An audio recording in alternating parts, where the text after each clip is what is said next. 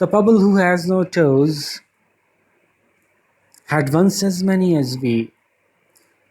When they said, someday you may lose them all, he replied, fish fiddle dee dee.